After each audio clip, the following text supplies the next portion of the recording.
Swayam Prabha. Digital India. Educated India.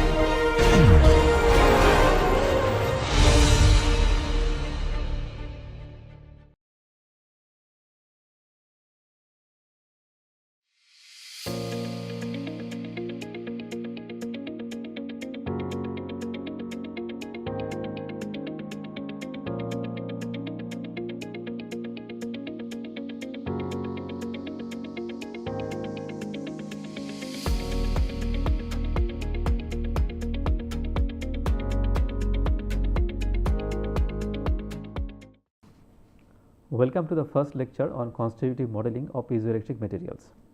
So, at first we will look at various approaches used for constitutive modeling.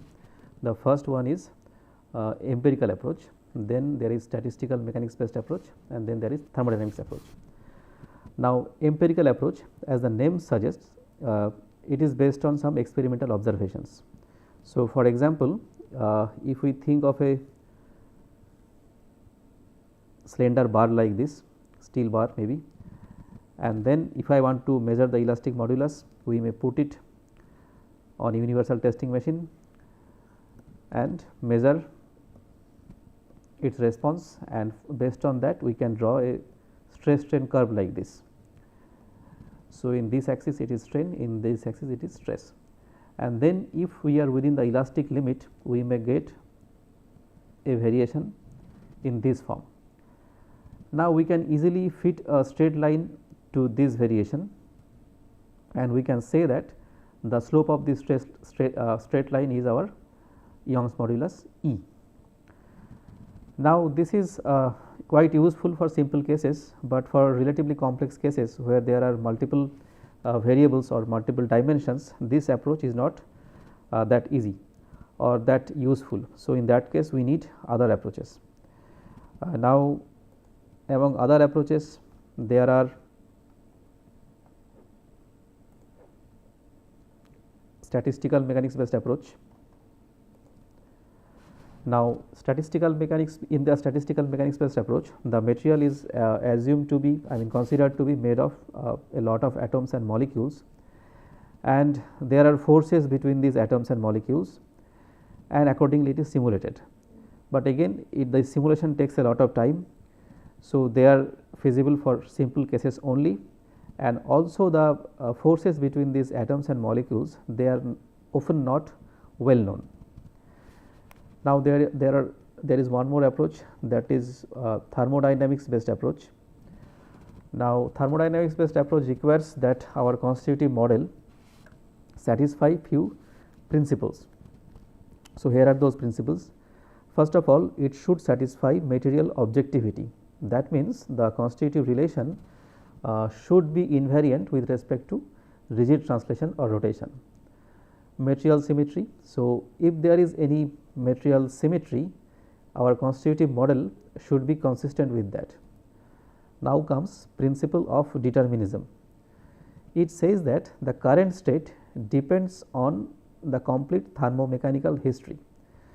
So, for example, if we think about the relation between stress and strain, it says that stress at the present time should depend on the strain at all the previous time steps, or in other words, stress at the present time is not influenced by strain at any future time step. Now, we do not always need the entire strain history to compute the stress at the present time step. For most of the cases or most of the simpler cases, our stress is dependent on strain only at the present time step. So, in our modeling also we will not consider the history dependence. So, we will assume that the quantities at the present time step are dependent on other quantities at the present time step only. Then comes principle of equipresence. So, all the constitutive equations should have same set of variables. So, we will look into that when we do the constitutive modeling actually. So, there we will see that these variables, these constitutive equations have the same set of variables.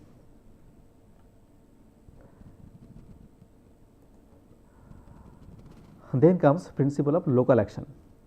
It says that current state depends on thermomechanical quantities only at a small neighborhood.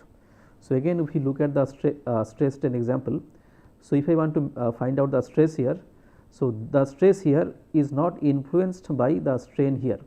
So, to find out the stress here we need strain also here only. Now, there is another subject called non-local elasticity, where we assume that the stress here is also influenced by strain at a point which is strain at a far point, but here we are confined to local elasticity only. So, we are not going to find out our stress here is not going to be influenced by strain at any other point. So, stress here will be influenced by only by strain only at this point. So, that is our principle of local action. Now, our constitutive relations has to be consistent with some basic conservation and thermodynamics laws. So, these laws are conservation of mass, linear and angular momentum, and there are first and second law of thermodynamics.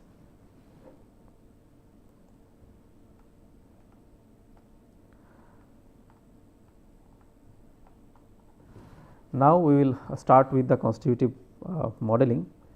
So,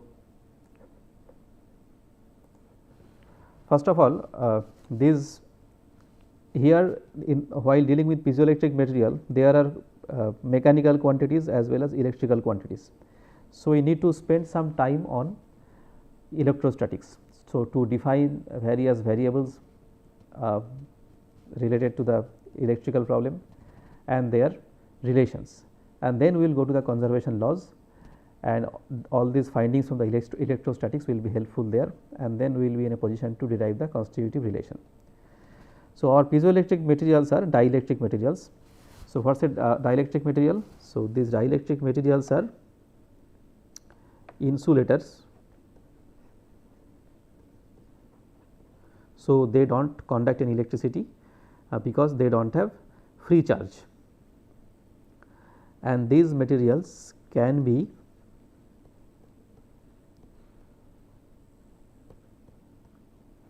polarized on the application of electric field.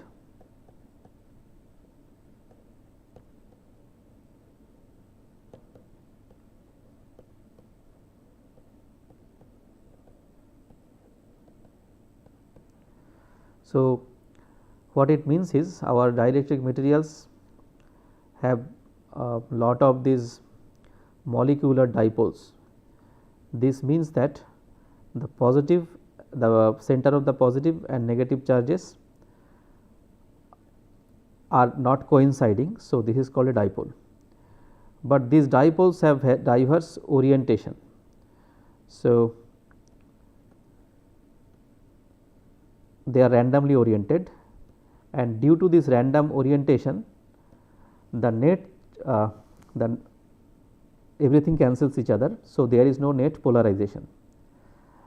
Now, if we apply a electric field here, so suppose this side is positive. So, this attracts the negative charges, and that this negative side attracts the positive charges. So, because of that the orientation takes place in this form. So, all the negative goes towards the upper side, and the positive comes towards the lower side. So, that way we can say that it gets polarized. Now, it may not be fully polarized. So, the polarized takes to a certain extent. So, to which extent it gets polarized, it depends on the amount of electric field that we are applying and also the property of the material.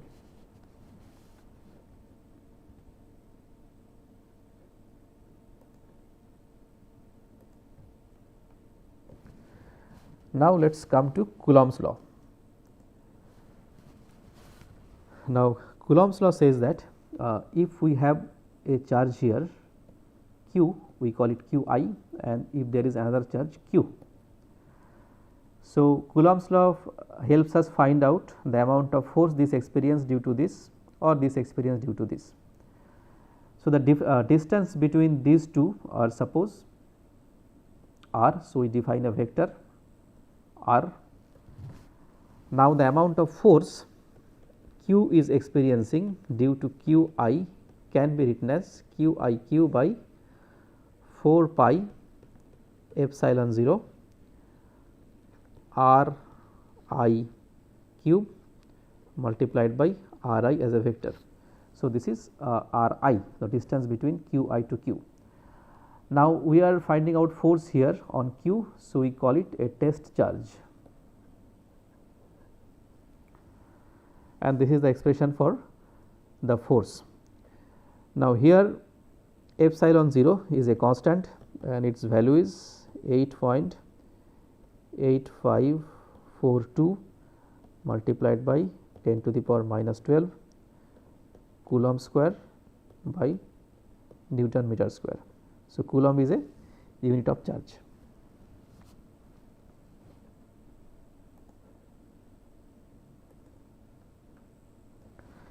Now, we will define some quantities called electric field and electric potential. So, to do that, let us assume that there are multiple of these Q i's. So, I call it Q 1, Q 2, this may be Q I and this may be called Q n. So, there are n number of these charges and there is a test charge Q. So, you want to find out the force experienced by this due to these charges. So, those are that total force is nothing but a vector addition of all these individual forces.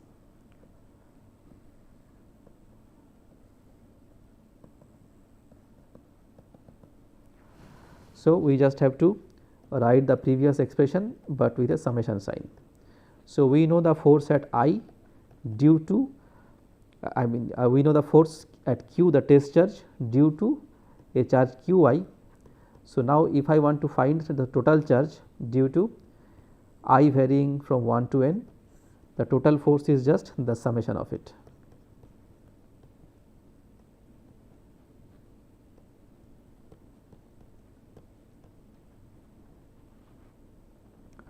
So, this is our total force experienced by this test charge Q.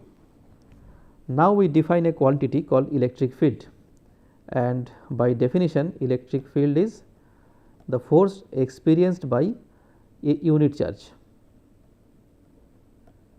So, this is our electric field. So, we are denoting electric field by this double struck E. Now, if I compare this expression with this expression, E becomes, the electric field vector becomes just this. So, this is the force experienced by this by an unit charge. So, I just replace Q with 1. So, the expression reduces to this.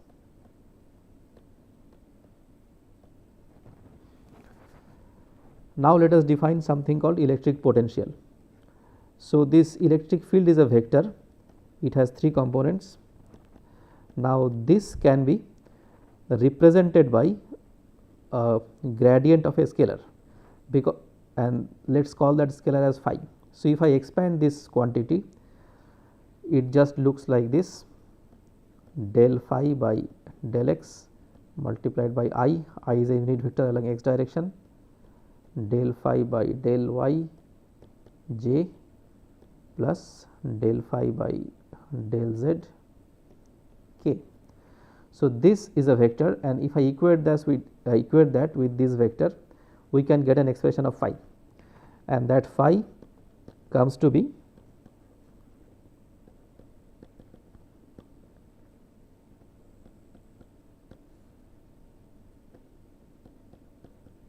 this. This is our electric potential phi.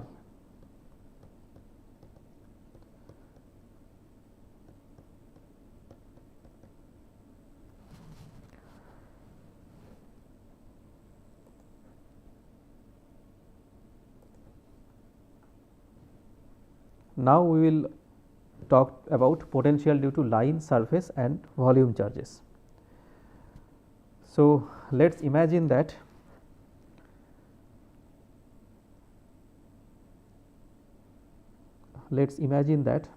we have a line over which charge is distributed, and we want to find out electric field or potential here. Now, let us imagine that we are taking a small segment of this line and let us call it dl, and the vector that is joining this dl with this point is r, it is r vector. Now, this is a very small segment dl. So, that is why the vector joining the first the beginning of this segment with this point or the beginning of this segment with this point are almost same. Now, if that is so, we can define the potential as this.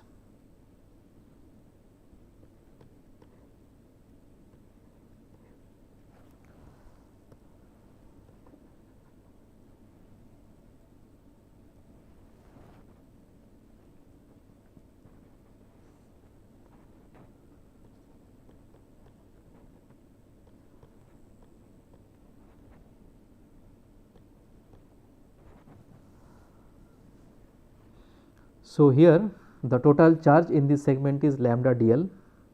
So, because of that the potential is lambda dl divided by 4 pi epsilon 0 r, and then if we integrate it over the line length, I mean the entire line, then it is we get the total potential here. Now, similarly if there is a distribution of charge over a surface and that charge per unit area is q, then we can rewrite the expression as 4 pi epsilon 0 r ds, and accordingly where q is charge per unit area. So, q is charge per unit area. Similarly, if there is distribution of charge over a volume and charge per unit volume is rho, we can write this as simply this. So, rho is charge per unit volume. Now, we will go to another topic, I mean another definition, and that is voltage. Now, voltage means work done on moving a unit charge from one point to another point.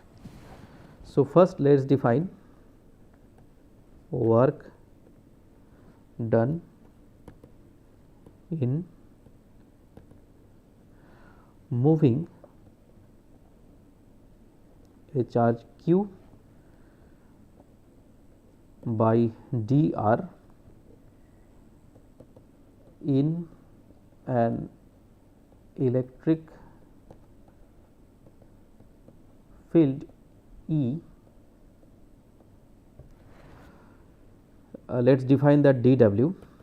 So, we are moving this charge by a small amount dr. So, as the amount is small, we can assume that along that small length, along that small during that small displacement, the electric field remains constant. So, the force is Q multiplied by E, and that force dot dr is the amount of work done. Now, we know the relation between E, I mean electric field, and potential. So, from that we can write this as this. Now, we just integrate it and find out work done in moving a charge q from point 1 to point 2, and that becomes this. We just integrate dw over 1 to 2 and it takes this form.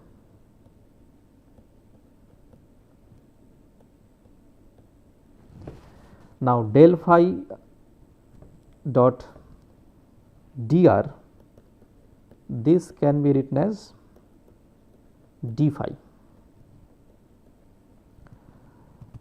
and then this quantity on being integrated gives me q multiplied by phi 1 minus phi 2. So, we have q multiplied by potential difference.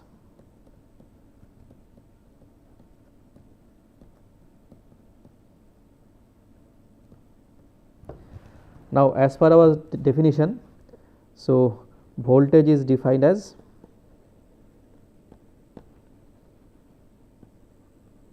work done in moving unit charge from 1 to 2. So, that tells us that voltage is just phi 1 minus phi 2, and if we want to relate it with the electric field, this gives us electric field is equal to minus of gradient of voltage. Now, we will go to, now we will talk about potential due to dipole. So, let us imagine that we have 2 points, point 1 and point 2 with charge minus q and plus q, and the vector from minus to plus is a vector, a vector.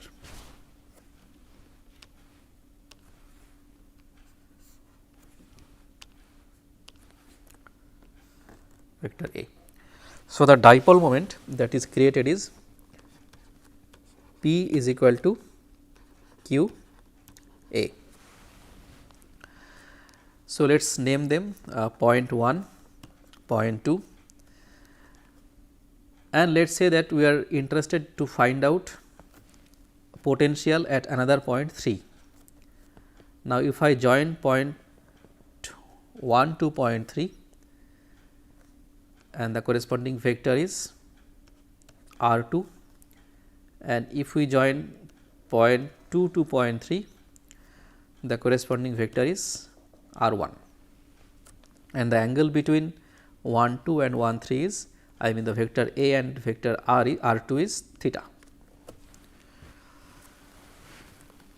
So, potential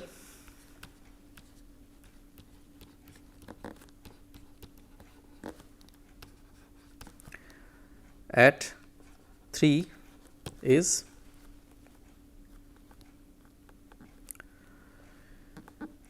one by 4 pi epsilon, then potential due to the positive charge which is q. So, q by r 1 minus that due to the negative charge. Now, we can write this expression as q multiplied by r 1 minus r 2 by r 1 r 2. Now, let us put a perpendicular from point 2 to the line 1 3. So, this is a perpendicular. Then this becomes a cosine theta, and this can also be written as r 2 minus r 1 is equal to a cosine theta.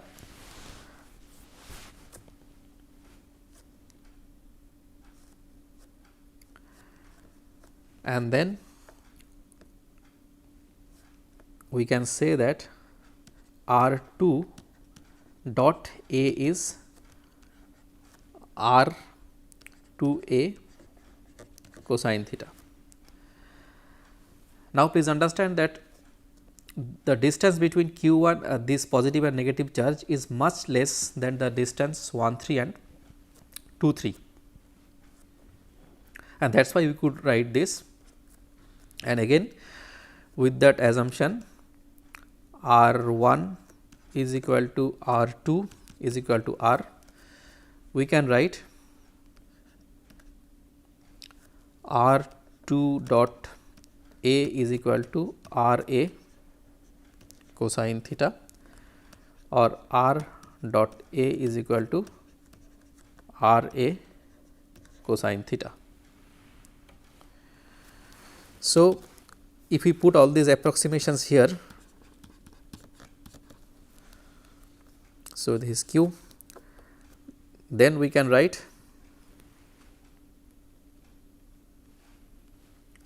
okay. So, this is R2 minus R1, not R1 minus R2. If I do the subtraction,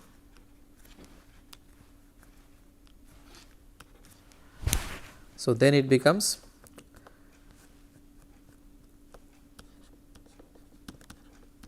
R dot A divided by R cube.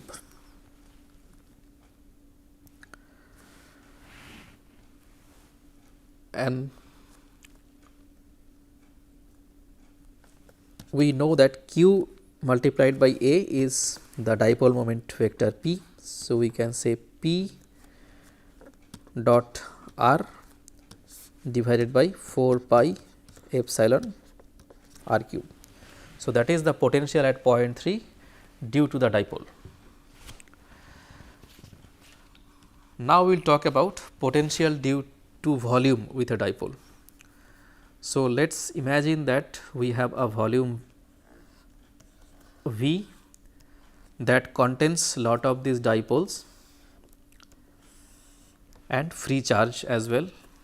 We can say that for dielectric material free charge is 0, but let us have it for the time being. We can always say later on that it is 0. Now, within this volume, let us consider a small volume dV,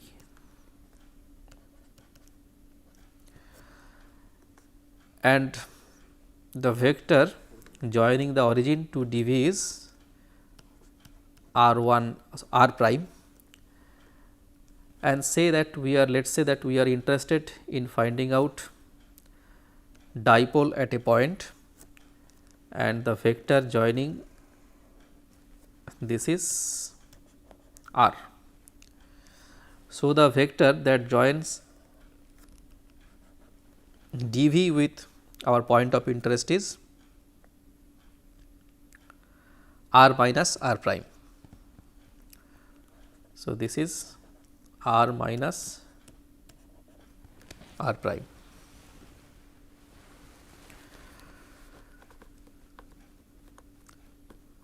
Now, let us define something called polarization density.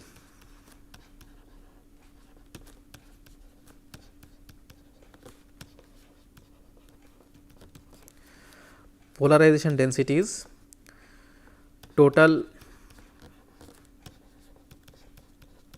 dipole moment at volume dV divided by dV, and assume dV contains free charge rho f dV, where rho f is our free charge density.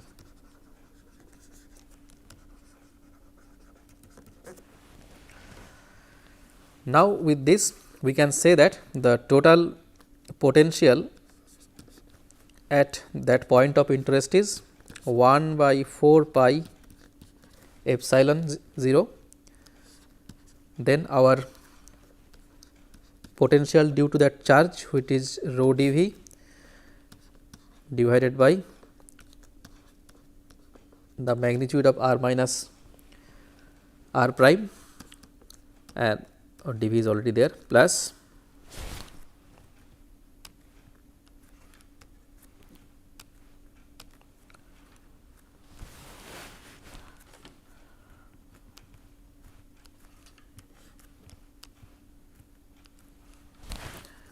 one by 4 pi epsilon 0 phi. Then our total polarization at that volume dV is P dV, and because of that the potential at our point of interest is this P dot r minus r prime divided by r minus magnitude of r minus r prime cube of that. Now, let us define a gradient vector with a prime, gradient of r minus r prime. So, this gradient with a prime is taken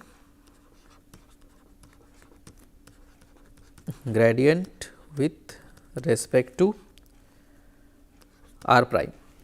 So, here we would do the integral over dV. So, this small volume dV at x y z is going to change. So, if I take the gradient with respect to that, let us denote this as gradient with a prime. That is equal to a gradient if it is taken with respect to this point, our point of interest, with a minus of that. So, delta gradient with a prime is equal to minus of gradient without a prime when it is taken with respect to this point,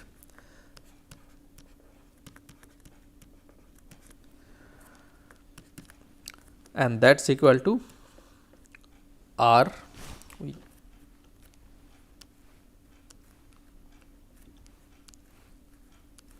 minus r prime divided by r minus r prime, magnitude of that with a cube. So, now this expression r minus r prime divided by the r minus r prime, magnitude of that with cube, this we can replace by this gradient, and after we do that, it becomes phi is equal to 1 by 4 pi epsilon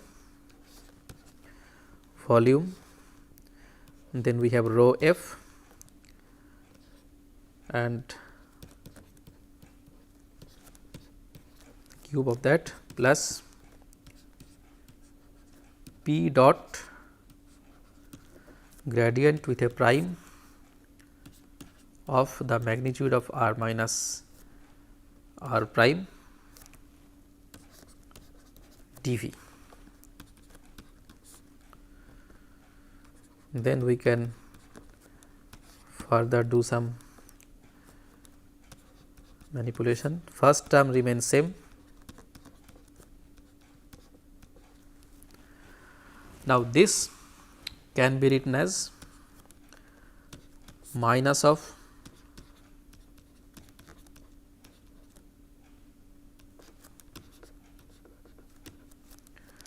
delta dot p plus, so here gradient is with respect to a prime, so plus delta prime dot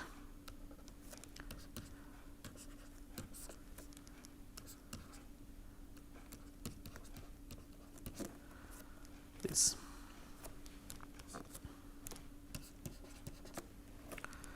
Because we can always say that this gradient of p by mod of r minus r prime is equal to P dot gradient of 1 by r minus r prime mod of 1 minus r prime mod of 1 by r minus r prime plus 1 by r minus r prime plus gradient of P. So, that is, so again we can rewrite this. So, that is why we can rewrite this expression as this. Now, if I further do this,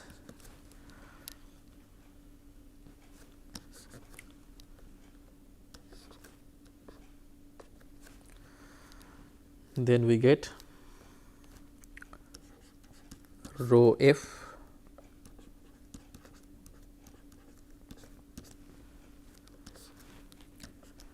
minus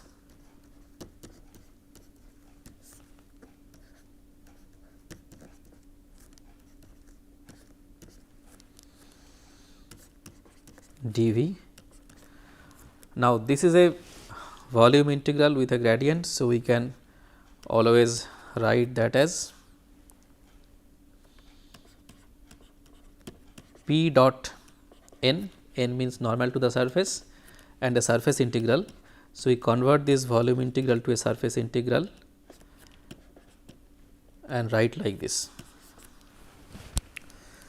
Now, this term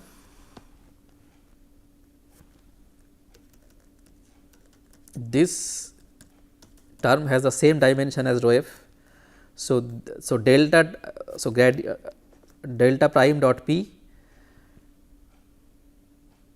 has the same dimension of rho f. So, delta prime dot p with a minus can be called as rho b. So, we say rho f by plus rho b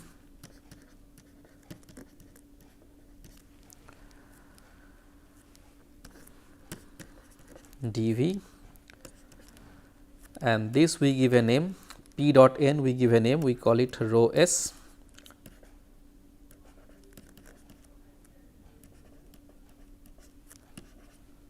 ds. So, rho b we call bound charge,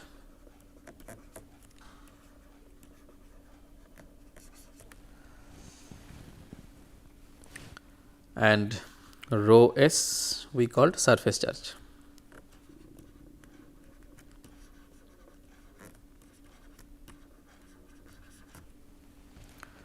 So, we found out the expression for potential due to a dipole continuum, and while deriving this expression we got two more terms, one is a bound charge, one is a surface charge. We have a free charge also, but later on we can say that our free charge is 0. So, this is the total expression of the potential due to a continuum containing dipoles. So, with this I would conclude the lecture here. Thank you.